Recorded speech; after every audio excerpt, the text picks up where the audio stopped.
بسم اللہ الرحمن الرحیم۔ السلام علیکم۔ انشاءاللہ ہم آج بھی صحیح بخاری کا مطالعہ جاری رکھیں گے، اور اللہ تعالیٰ کے فضل و کرم سے ابھی تک ہم نے صحیح بخاری کی کتاب وحی، کتاب ایمان، کتاب علم، کتاب وضو، کتاب غسل، کتاب تیمم، کتاب نماز، کتاب اوقات النماز کا مکمل مطالعہ کر لیا ہے، اور ابھی آج کل ہم کتاب اذان کا مطالعہ کر رہے ہیں، اور اللہ تعالیٰ کے فضل و کرم سے ابھی تک ہم نے کتاب اذان کی بھی حدیث نمبر 643 643 تک کا مطالعہ کر لیا ہے۔ انشاءاللہ آج سے ہم اپنی سیشن کا آغاز حدیث نمبر 644 644 سے کریں گے۔ حدیث نمبر 644 644۔ یہ حدیث ابی ہریرہ رضی اللہ تعالیٰ عنہ سے روایت ہے۔ رسول اللہ صلی اللہ علیہ وآلہ وسلم نے فرمایا، اس ذات کی قسم جس کے ہاتھ میں میری جان ہے، میں نے ارادہ کر لیا تھا کہ لکڑیوں کے جمع کرنے کا حکم دوں، پھر نماز کے لیے کہوں اور اس کے لیے اذان دی جائے، اور کوئی شخص سے کہوں کہ وہ امامت کرے، میں ان لوگوں کی طرف جاؤں جو نماز با جماعت حاضر نہیں ہوتے، میں پھر انہیں ان کے گھروں میں سمیت جلا دوں۔ اس ذات کی قسم جس کے ہاتھ میں میری جان ہے، اگر اس جماعت میں نہ شریک ہونے والے لوگ اتنی بات جان لیں کہ انہیں مسجد میں ایک اچھی قسم کی گوشت والی ہڈی مل جائے یا دو عمدہ کھر ہی مل جائیں، تو یہ عشاء کی جماعت کے لیے مسجد میں ضرور حاضر ہو جائیں۔ رسول اللہ صلی اللہ علیہ وسلم نے فرمایا، اس ذات کی قسم جس کے ہاتھ میں میری جان ہے، میں نے ارادہ کر لیا تھا کہ لکڑیوں کو جمع کرنے کا حکم دوں، پھر نماز کے لیے کہوں، اس کے لیے اذان دی جائے، اور پھر کسی شخص سے کہوں وہ امامت کرے، میں ان لوگوں کی طرف جاؤں جو نماز با جماعت میں حاضر نہیں ہوتے، پھر انہیں ان کے گھروں میں سمیت جلا دوں۔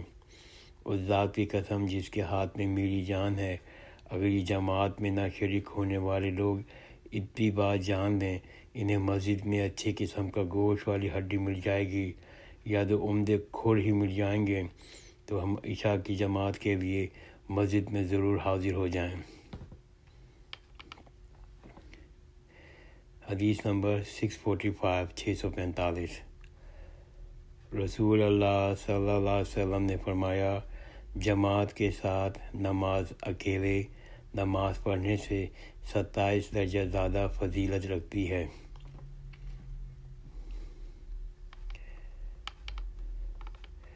حدیث نمبر 651 651۔ یہ حدیث ابی موسیٰ رضی اللہ تعالیٰ عنہ سے روایت ہے۔ نماز میں ثواب کے لحاظ سے سب سے بڑھ کر وہ شخص ہے جو مسجد میں نماز کے لیے زیادہ سے زیادہ دور سے آئے، اور جو شخص نماز کے انتظار میں بیٹھا رہتا ہے تو امام کے ساتھ پڑھتا ہے، اس شخص سے اجر میں بڑھ کر وہ پہلے ہی پڑھ کر سو جائے۔ نماز میں ثواب کے لحاظ سے سب سے بڑھ کر وہ شخص ہے جو مسجد میں نماز کے لیے زیادہ سے زیادہ دور سے آئے، اور جو شخص نماز کے انتظار میں بیٹھا رہتا ہے پھر امام کے ساتھ پڑھتا ہے، اس شخص سے اجر میں بڑھ کر ہے جو پہلے ہی پڑھ کر سو جائے۔ حدیث نمبر 652 652۔ رسول اللہ صلی اللہ علیہ وسلم نے فرمایا، ایک شخص کہیں جا رہا تھا، راستے میں اس نے کانٹوں سے بھری ہوئی ایک ٹہنی دیکھی، پس اسے راستے سے دور کیا۔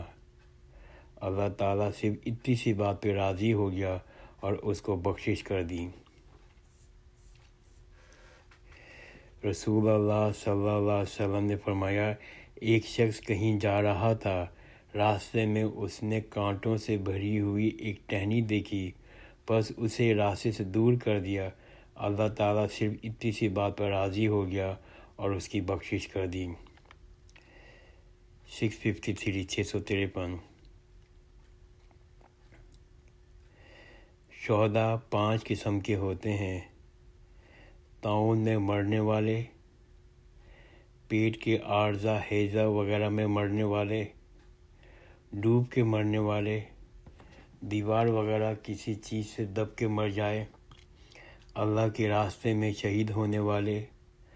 آپ نے فرمایا اگر لوگوں کو معلوم ہو جائے اذان دینے اور پہلی صف میں شریک ہونے کا ثواب کتنا ہے، پھر اس کے سوا کوئی چارہ نہ ہو کہ قرعہ اندازی کی جائے تو لوگ اس کے لیے قرعہ ہی ڈالیں گے۔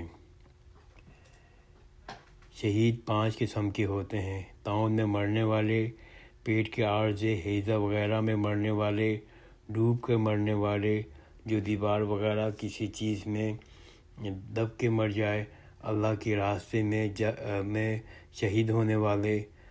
آپ نے فرمایا اگر لوگوں کو معلوم ہو جائے کہ اذان دینے اور پہلی صف میں شریک ہونے کا ثواب کتنا ہے، پھر اس کے سوا کوئی چارہ کار نہ ہو کہ قرعہ ڈالا جائے تو لوگ اس کے لیے قرعہ ہی ڈالیں گے۔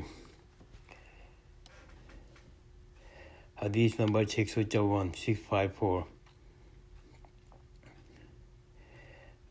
اور اگر لوگوں کو یہ معلوم ہو جائے کہ ظہر کی نماز کے لیے سویرے جانے میں کیا ثواب ہے تو اس کے لیے ایک دوسرے پر سبقت لے جانے کی کوشش کریں۔ اگر یہ جان جائیں کہ عشاء اور صبح کی نماز میں کے فضائل کتنے ہیں تو گھٹنے کے بل گھسیٹتے ہوئے ان کے لیے آئیں۔ اگر لوگوں کو یہ معلوم ہو جائے ظہر کی نماز کے لیے سویرے جانے میں کیا ثواب ہے تو اس کے لیے ایک دوسرے پر سبقت لے جانے کی کوشش کریں۔ اگر یہ جائیں کہ عشاء اور صبح کی نماز کے فضائل کتنے ہیں تو گھٹنوں کے بل گھسیٹتے ہوئے ان کے لیے آئیں۔ 655 نبی کریم صلی اللہ علیہ وسلم نے فرمایا اے بنو سلمہ والو، کیا تم اپنے قدموں کو ثواب نہیں چاہتے؟ نبی کریم صلی اللہ علیہ وسلم فرمایا اے بنو سلمہ والو، کیا تم اپنے قدموں کا ثواب نہیں چاہتے؟ 656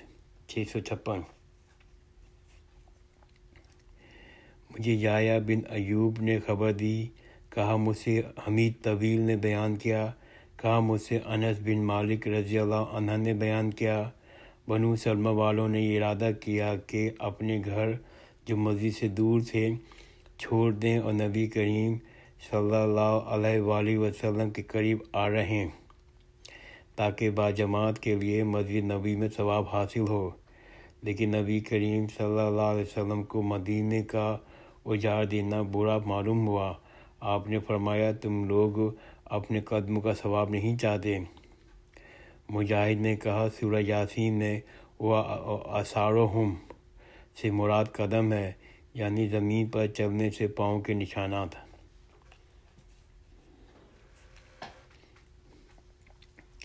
مجھے یحییٰ بن ایوب نے خبر دی کہ مجھ سے حمید طویل نے بیان کیا، کہا مجھ سے انس بن مالک رضی اللہ نے بیان کیا کہ بنو سلمہ والوں نے یہ ارادہ کیا کہ اپنے مکان جو مسجد سے دور تھے چھوڑ دیں اور نبی کریم صلی اللہ علیہ وسلم کے قریب آ رہے ہیں تاکہ باجماعت کے لیے مسجد نبوی میں ثواب حاصل ہو۔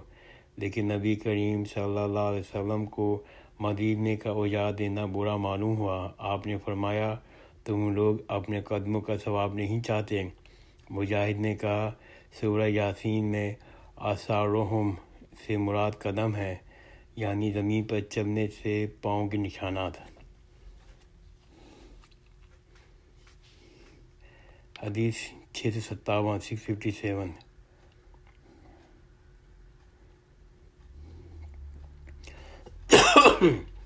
نبی کریم صلی اللہ علیہ وسلم نے فرمایا منافقوں پہ فجر اور عشاء کی نماز سے زیادہ کوئی نماز بھاری نہیں۔ اگر انہیں معلوم ہوتا کہ اس کا ثواب کتنا زیادہ ہے تو چل نہ سکتے تو گھٹنوں کے بل گھسیٹ کر آتے۔ میرا تو ارادہ ہوتا ہے کہ مؤذن سے کہوں کہ تکبیر کہے، پھر میں کسی کو نماز پڑھنے کے لیے کہوں اور خود آگ کی چنگاریاں لے کر ان سب کے گھروں کو جلا دوں، جو ابھی تک نماز کے لیے نہیں نکلے۔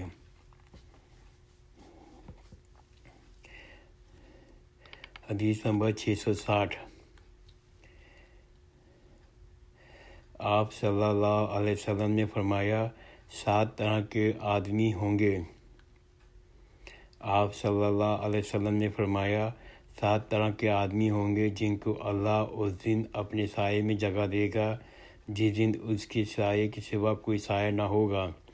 اول انصاف کرنے والا بادشاہ، دوسرے وہ نوجوان جو اپنے رب کی عبادت میں جوانی کی امنگ سے مصروف رہا، تیسرا ایسا شخص جس کے دل ہر وقت مسجد میں لگا رہتا ہے، چوتھا 2 ایسے شخص جو اللہ کے لیے باہم محبت رکھتے ہیں، ان سے ان کے ملنے اور جدا ہونے میں بنیاد یہی اللہ سے محبت ہے، پانچواں وہ شخص جسے باعزت اور حسین عورت نے برے ارادے سے بلایا لیکن اس نے یہ کہہ دیا میں اللہ سے ڈرتا ہوں، چھٹا وہ شخص جس نے صدقہ کیا مگر اتنا پوشیدہ طور پر کہ بائیں ہاتھ کو بھی خبر نہیں ہوئی اب دائیں ہاتھ نے کیا خرچ کیا، ساتواں وہ شخص جس نے تنہائی میں اللہ کو یاد کیا اور بے ساختہ آنکھوں سے آنسو جاری ہو گئے۔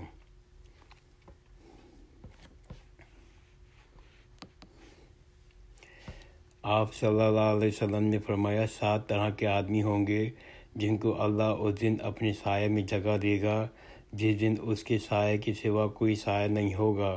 اول انصاف کرنے والا بادشاہ، دوسرا وہ نوجوان جو اپنے رب کی عبادت میں جوانی کی امنگ سے مصروف رہا، تیسرا ایسا شخص جس کے دل ہر وقت مسجد میں لگا رہتا ہے، چوتھا 2 ایسے شخص جو اللہ کے لیے باہمی محبت رکھتے ہیں، ان سے ملنے اور جلنے ہونے کی بنیاد اللہ سے محبت ہے، پانچواں وہ شخص جسے کسی باعزت اور حسین عورت نے برے ارادے سے بلایا لیکن اس نے یہ کہہ دیا میں اللہ سے ڈرتا ہوں، چھٹا وہ شخص جس نے صدقہ کیا لیکن اتنا پوشیدہ طور پر کہ بائیں ہاتھ کو خبر نہیں ہوئی دائیں ہاتھ نے کیا خرچ کیا، ساتواں وہ شخص جس نے تنہائی میں اللہ کو یاد کیا اور بے ساختہ آنکھوں سے آنسو جاری ہو گئے۔